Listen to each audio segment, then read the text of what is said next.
তাদের বাড়িতে গেলে তার বাবা মা দুজনে একত্রে বলা বলি করত। বুঝতে গেলে মানায় না, ছোট ছিলাম, তারা কেন বলত, কিন্তু বড় হওয়ার সাথে সাথে বেশ বুঝতে পারি তারা কেন বলা বলি। ছোটবেলার উপর আমার মধ্যে সবচেয়ে বেশি অধিকার ছিল, সেটা আমি বেশি বুঝতাম। এজন্য সব সময় মুখ বুঝে আমার শাসন, আমার সমগ্র সব একটা কিছু প্রতিবাদ করত। আর ছোটবেলা থেকে আমাদের গ্রামের সবচেয়ে সুন্দরী মেয়ে, কিন্তু এই বড় বড় বালকের চোখে আমার সৌন্দর্যের কোনো গৌরব ছিল না। আমি শুধু জানতাম আমার জন্যই, শুধুমাত্র আমার জন্যই ছোটবেলা একটা পিকনিক নিয়ে জন্মগ্রহণ করেছে।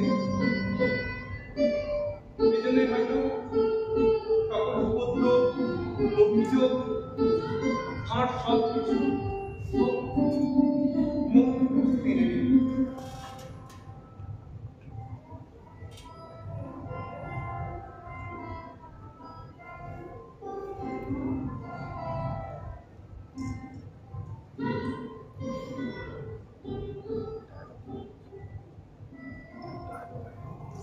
আমাদের গল্পের নায়ক রবিচন্দ্রের পিতা ছিলেন চৌধুরী জমিদারের নায়ক। তার ইচ্ছা ছিল রবিচন্দ্রের হাতটা একটু বাঁকলে তাকে জমিদারি শিরেস্থার কাজ শিখিয়ে কোথাও একটা গোমস্তা গিরিতে পাঠিয়ে, কিন্তু সে তাতে নারাজ ছিল। তাই সে মনে মনে স্থির করে রেখেছিল যে তাদের পাড়ার নীলরতন যেমন কলকাতায় পালিয়ে গিয়ে লেখাপড়া শিখে কালেক্টর সাহেবের নাজির হয়েছে, তেমন কালেক্টর সাহেবের নাজির না হতে পারত জজ আদালতের ক্লার্ক হবে।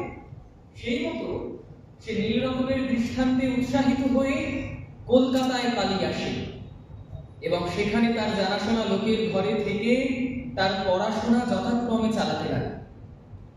দেশের জন্য যে প্রাণ বিসর্জন আত্ম আবশ্যক, এই সম্বন্ধে তার কোনো সন্দেহ ছিল না, কিন্তু কি করে দুঃসাধ্য কাজ করা যেতে পারে তা সে জানত। তাই সে এক সভা সমিতি যোগ দেয়, যেখান থেকে তাকে সমস্ত কিছু করতে হতো।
রবিচন্দ্র সভা শেষ করে বাড়ি এসে চেয়ারে বসে নিজের ব্যাগ থেকে সভা সমিতির কাগজগুলো বার করছে এবং দেখছে।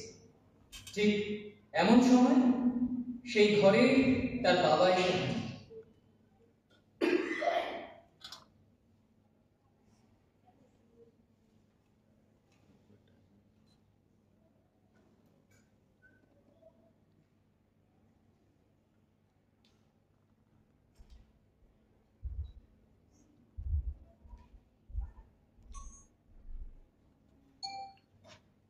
বাবা, আপনি আপনি বসুন, আমি একটু জল নিয়ে আসি। আপনি বসুন বাবা। না থাক, আমি এখানে বসতে আসি। তোমার সঙ্গে কিছু কথা বলেই চলে যাব। আপনি কি করে জানেন আমি এখানে থাকছি? আপনার তো জানার কথা ছিল না। তুমি কি মনে করে চলেছো? তুমি কোথায় আছো কি না আছো তার কোনো খবরই আমি রাখবো না। সেসব বাদ দাও। আমি একটি সুসংবাদ নিয়ে এসেছি। আশা করি শুনে তুমি খুব খুশি হবে। সুসংবাদ? তাহলে তো খুশি হবেই বাবা, বলুন না। আমি সুরবালার সাথে তোমার বিবাহ ঠিক করেছি। সুরবালা? কিন্তু তা কি করে সম্ভব? আমি এখন দেশের কাজে নিজেকে আত্মনিয়োগ করেছি, এখন আমার বিবাহ করা কোনোভাবেই সম্ভব নয়। তাছাড়া আমার বিবাহ সম্পূর্ণ হয়নি বাবা। আর আমাকে কিছু না জিজ্ঞাসা করে আপনি নিজে নিজে সিদ্ধান্ত নিয়ে নিতে। সব সিদ্ধান্ত কি তোমাকে জানিয়ে দিত রবিচন্দ্র? তা হয়তো না, কিন্তু এমন একটা সিদ্ধান্ত যেটা আমার জীবনের সাথে হয়তো জড়িয়ে আছে। আর দেশের কাজে থেকে আমি কোনোভাবেই সরে আসতে পারবো না। বিদ্যাভ্যাস সম্পূর্ণ না করে ছোটবেলাকে বিবাহ করা হয়তো আমার এখন সম্ভব নয়। আমি ক্ষমা করতে চাই। তোমার মার কথাই আমি এখানে এসেছি, নইলে এখানে আসার কোনো প্রয়োজন বোধ করি না। পরে বলো না এসে তোমার জন্য আমি কিছু করতে পারিনি বা আমি কিছু করিনি। আর শোনো রবিচন্দ্র, তুমি যদি সুরবালাকে বিবাহ না করো, তুমি আমার সম্পত্তি থেকে বঞ্চিত থাকবে। তোমাকে আমি ত্যাগ করতে পারবো। মাথাটা মনে রেখো, কথাটা মাথায় রেখো। আসছি। সাহায্য করবেন, তাতে আমার কোনো দুঃখ থাকবে না, সম্পর্কের প্রতি আমার কোনো লোভ নেই। আমি জানি ছোটবেলা হয়তো আমার জন্য ঠিক অপেক্ষা করবে, ও যে আমার কথা হয়েছে নিশ্চয়ই আমি জানি।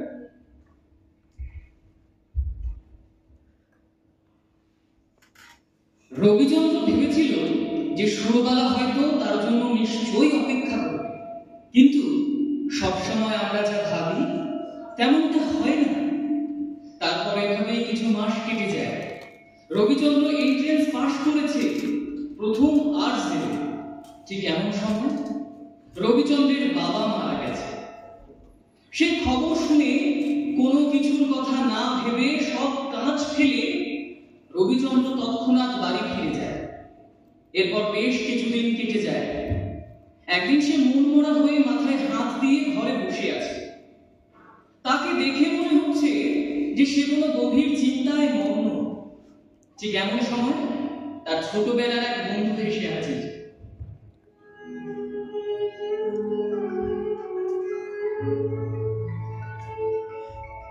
রবিচন্দ্র, রবিচন্দ্র,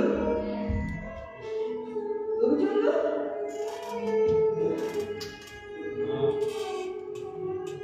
আমি জানি তুই কি ভাবছিস এখন। সব ঠিক হয়ে যাবে। তোকে সান্ত্বনা দেওয়ার মতো ভাষা আমার কাছে। তবে এটুকু বলতে পারি যে একবার এই দুনিয়া এসেছে তাকে একদিন না একদিন ফিরে যেতেই হবে। এটাই নিয়ম নেই। এখন তোকে নিজেকে সামলাতে হবে, আর তোর বাবার জন্য বেতন তোকেই দিতে হবে। আমি জানি বাবা ভীষণ কষ্ট পেয়েছে। দেশের প্রতি প্রাণ কিন্তু সবাই দেয়, বিদ্যাভ্যাস সবাই সম্পূর্ণ করে, কিন্তু বাড়ি ছেড়ে হয়তো কেউ চলে আসে না। আমি ভুল করেছি। বাবার তখন আমার পাশে থাকা উচিত ছিল। আর বাবার শেষ সময় আমি বাবার পাশে থাকতে পারলাম না। আমি আমি নিজেকে কোনোভাবে ক্ষমা করতে পারছি না, ক্ষমা করতে পারবো না কোনোদিনও। এটাই তো আমাদের মানুষের সব থেকে বড় দোষ। যখন আমাদের কাছের মানুষ কাছে থাকে তখন তার আসল গুরুত্বটা আমরা বুঝতে পারি না। যখন আমাদের থেকে অনেক দূরে চলে যায় তখন তার আসল গুরুত্বটা আমরা বুঝতে পারি। তখন আমাদের ওই অনুশোচনা করা ছাড়া আর কোনো উপায় থাকে না রে। যা হওয়ার তা হয়ে গেছে। ছোটবেলা তো আমার একবারও খোঁজ নিল না। ও কি জানে না আমি এখানে আছি? ও একবারও আমার খোঁজ নিল না। আমি তোর জন্য অপেক্ষা করছি। ও বলেছিল আমার জন্য অপেক্ষা করবে। আর বাবার শেষ ইচ্ছে ছিল ছোটবেলার সাথে আমার বিবাহ দেওয়ার। আমি প্রস্তুত ছোটবেলাকে নিয়ে করতে। বাবার শেষ ইচ্ছে আমি রাখি। আমি রাখি। সেটা তো সম্ভব নয়। কেন সম্ভব না? কেন করেছে? চুপ করে রইল কেন? বিবাহ হয়ে গেছে। কি বলছিস? তুই পাগল হয়ে গেছিস? কি বলছিস তুই? আমি ঠিক বলছি। না না, তুই ভুল বলছিস। ওই ওকে রামগাছের বাবুর সাথে। না না না, ছোটবেলা কথা দিয়েছে আমাকে বিবাহ করবে। ও আমার থেকে কি হবে?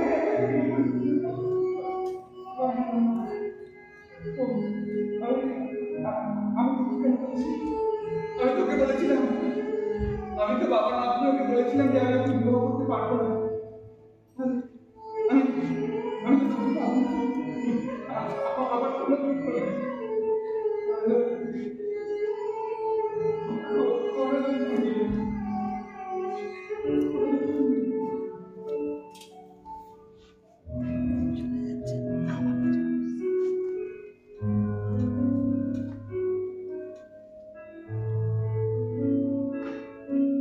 সংসারে সে কেবল একা নয়, মা এবং দুটি ভগিনীও আছে।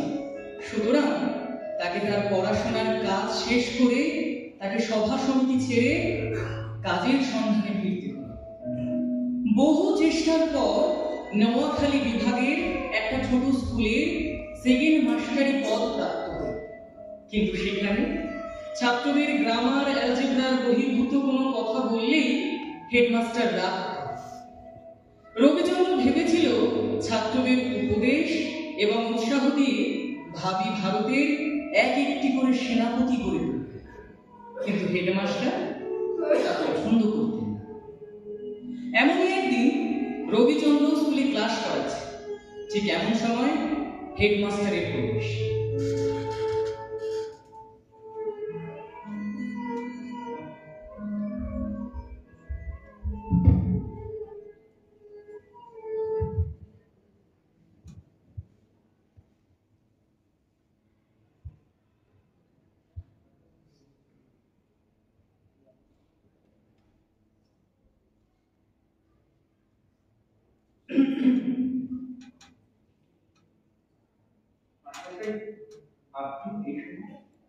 তোমার সাথে আমার কিছু কথা আছে রবিচন্দ্র। এমন করে চলতে থাকলে তো তোমাকে এই স্কুলে আমি বেশি দিন চাকরিতে রাখতে পারবো না রবিচন্দ্র। কেন? কি এমন করলাম মাস্টারমশাই? আমি তো ঠিক মতো ক্লাস নিচ্ছি, আমি কোনো কাজের কোনো ফাঁকি দিচ্ছি না। কেন কি বলছেন আপনি? কেন কেন মানে তুমি জানো না? তুমি বাচ্চাদেরকে স্বদেশিকতা শেখাচ্ছ।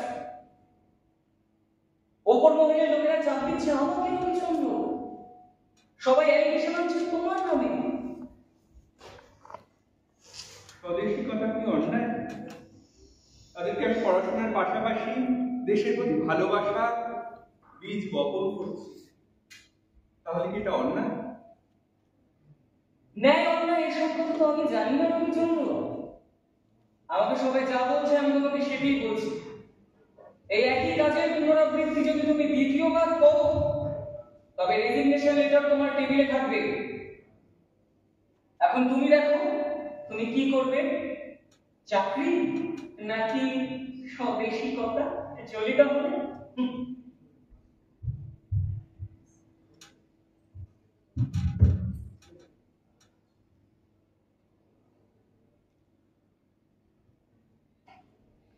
একটা কথা এত সময় উল্লেখ করাই হয়, এখানকার সরকারি উকিল রামলোচন রায়ের বাড়ি স্কুল ঘরের একটু দূরে, এবং তার সঙ্গে থাকে তার স্ত্রী অর্থাৎ রবিচন্দ্রের সেই বাল্য সখী সুরবা।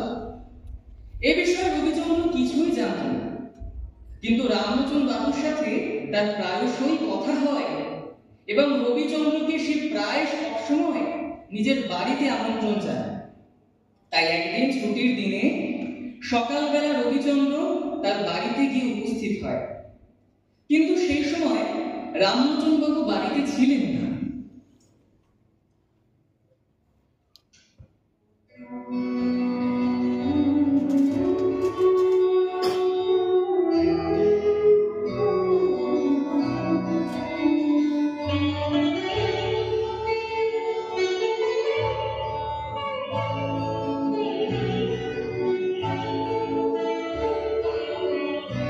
আমার মাঝে লুকিয়েছি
ছিল না, কেন এমনটা হলো?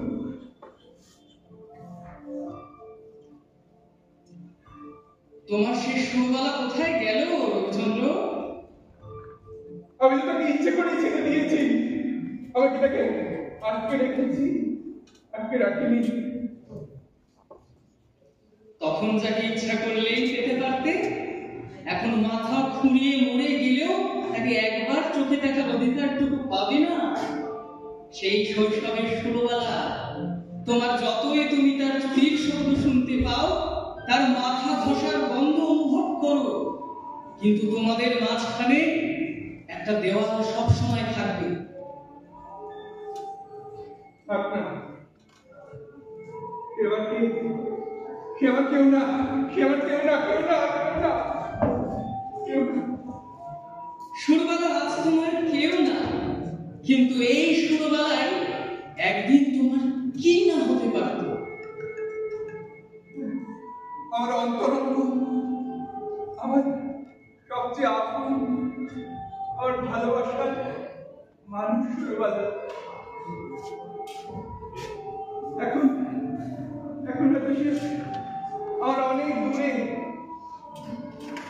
কিন্তু কয়েকটা মন্ত্র পড়ে গিয়ে নিজের মানুষকে কেউ দূরে করে নিয়ে যেতে পারে।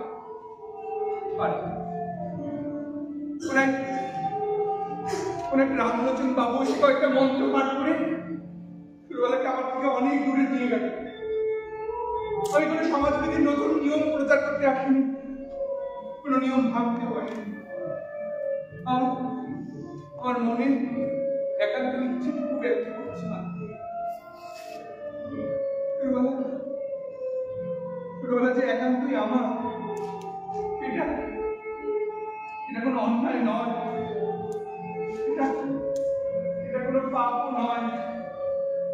যা তা এইটুকুই আমি শুধু বলছি, আর কিছু নয়।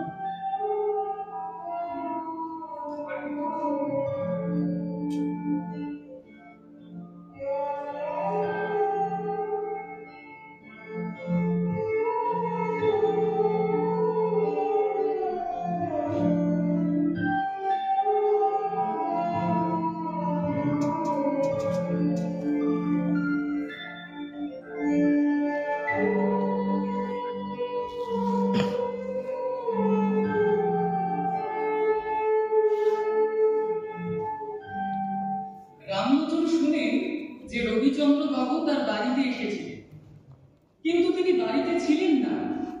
তাই তিনি একদিন রবিচন্দ্রের সাথে দেখা হলে তাকে জোর করে নিজের বাড়িতে নিয়ে আসেন এবং সুরবালাকে জানতে বলেন।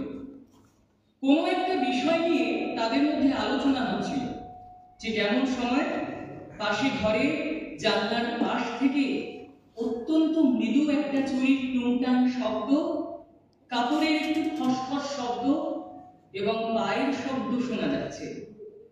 রবিচন্দ্র বুঝতে পারে যে কোনো এক কৌতূহলপূর্ণ চোখ তাকে নিরীক্ষণ করছে।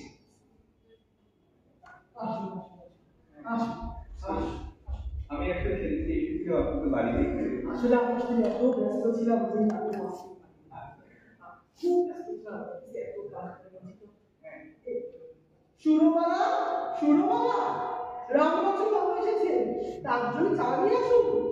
না না, এইসবের কোনো দরকার নেই। আমি তো চলে যাবো, কথা বলছিলাম। এটা সম্ভব? আপনি কিছু মুখে দিয়ে যান। দাও চা দাও। না, আমি এসেছি এখন, আমি চাটা দাও।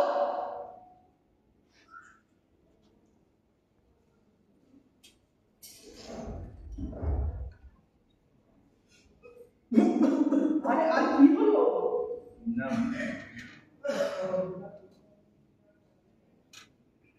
তো বলুন, আপনার স্কুল ঠিক করে চলছে তো? হ্যাঁ, ঠিক চলছে। খুবই ভালো। আচ্ছা, আমার হাতে একটু সময় নেই, আপনি একটু বসুন, আপনি মধ্যাহ্ন বই করে তারপরে যাবেন, ঠিক আছে? না না না, আমার আরে না না, সুরবালা, ওনাকে মধ্যাহ্ন ভোজ করে তারপরে কথা বলে দিচ্ছি, ঠিক আছে? আমি এখন আসি। খুব লেগে গেছে। আমি ব্যাপারটা শুনুন।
তুমি কথা দিচ্ছি আমার জন্য অপেক্ষা করবে, কিন্তু তুমি কথা রাখো না।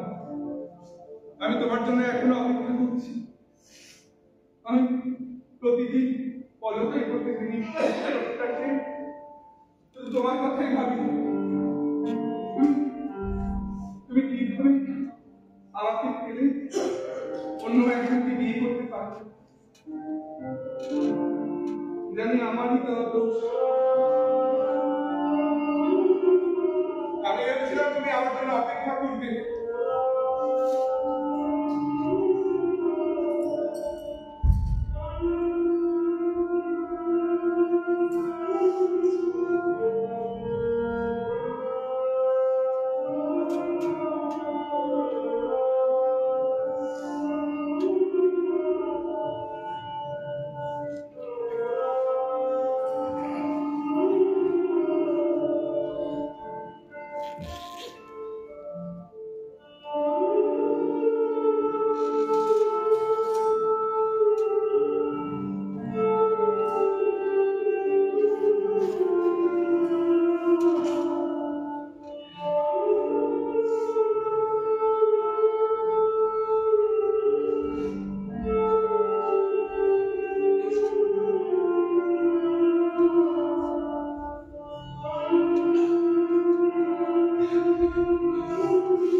কিছুদিন ধরে মুষলধারে বৃষ্টি হচ্ছে।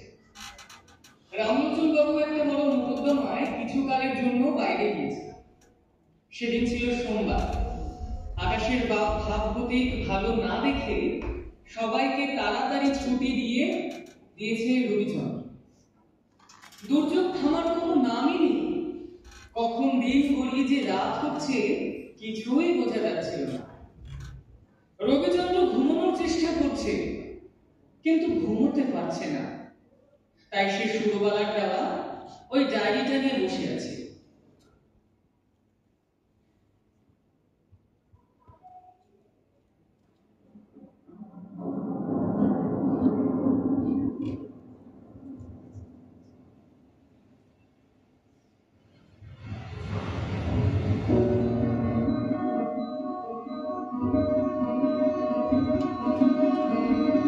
চারিদিকে যেমন বৃষ্টি, ছোটবেলাতে একা বাড়িতে রইল।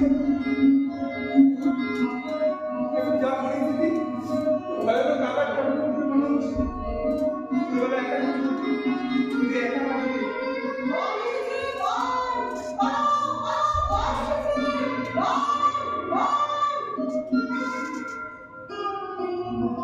আমাকে যেতেই হবে। যেতে হবে, আমাকে যেতেই হবে।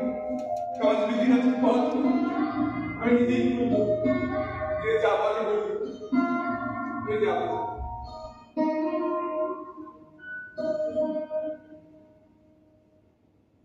আজি ঝড়ে রাতে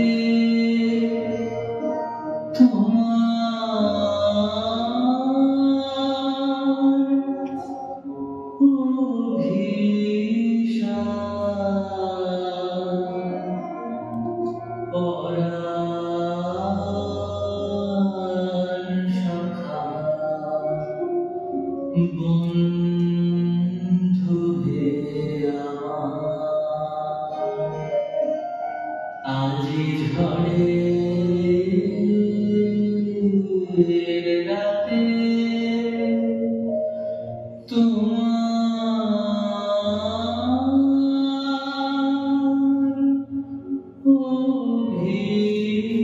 অভিশাপ পরাণ সখা বন্ধু হে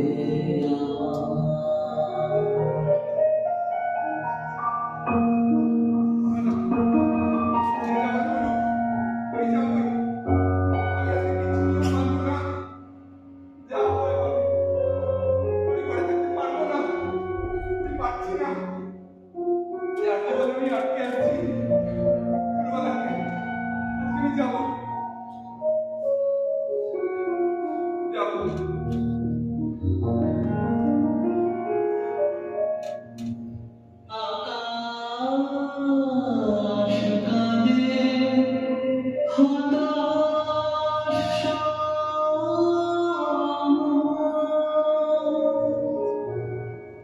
নাই যে নয়নে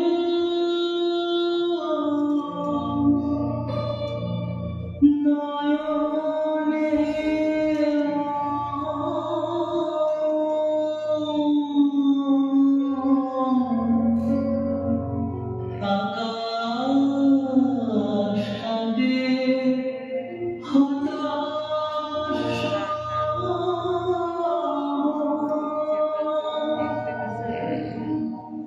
নাই যে নয়নে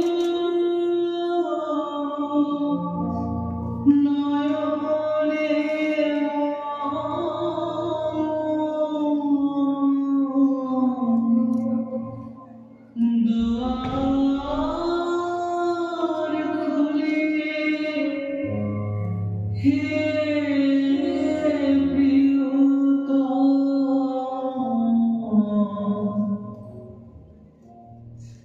চাই রে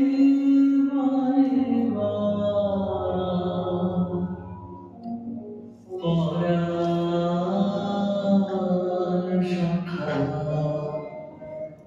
বন্ধু হে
কিছু